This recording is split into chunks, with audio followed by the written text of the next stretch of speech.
तुम्हाला सुद्धा पांढरा रस्सा खायचा आहे पण तो अस्सल कोल्हापुरीच, तर ही रेसिपी फक्त तुमच्यासाठी। तर मी घेतलेले आहे चिकन 1 किलो, त्याला फक्त मीठ लावून घेतलेलं आहे, लसूण घेतलेला आहे, आले घेतलेले आहेत, काजू घेतलेले, 2 मिरच्या आणि काही खडे मसाले आणि ओला नारळ। ओला नारळाचं आपल्याला पाठीमागचं जे आवरण आहे ते काढून घ्यायचं आहे। आणि आता इथे मी चिकनला मस्त तेलामध्ये फ्राय करायला ठेवते। फ्राय करता करता त्याच्यामध्ये मी वरती ताट झाकून पाणी सुद्धा ठेवते आणि साईडला सुद्धा पाणी ठेवायचं आहे। आता हे आपल्याला बारीक पेस्ट करून घ्यायची आहे। बारीक पेस्ट करून झाल्यानंतर पुन्हा नारळाचं दूध सुद्धा आपल्याला काढून घ्यायचं आहे। नारळाचं दूध काढताना त्याच्यामध्ये पाणी टाकून मस्त असं दूध काढायचं आहे आणि वरून पाणी टाकून पुन्हा आपल्याला असं हे पिळून घ्यायचं आहे कापडाच्या साह्याने। तर इथे सर्व आपलं रेडी झालेलं आहे। इथे चिकनमध्ये मी गरम पाणी टाकून पुन्हा एकदम मस्त असं शिजवून घेणार आहे। चिकनला आपल्याला 50% शिजवायचं आहे मस्त असं ताट झाकून। आता इथे बघा आपलं चिकन मस्त शिजलेलं आहे। आता मी चिकनचा स्टॉक काढून घेते। आता इथे सर्व तयारी झालेली आहे। इथे पातेल्यामध्ये तूप टाकते आणि तुपामध्ये मी टाकणार आहे खडे मसाले। खडे मसाले मस्त असे फ्राय करून घ्यायचे।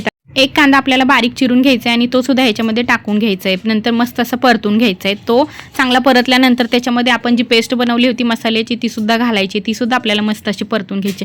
एवढा छान पांढरा रस्सा तुम्हाला कुठल्याही हॉटेलमध्ये मिळणार नाही आणि तो पण घरगुती। अशा पद्धतीने तुम्ही नक्की करून बघा, तुम्हाला नक्कीच आवडेल। ही रेसिपी कशी वाटली तुम्ही मला कमेंटमध्ये सांगा।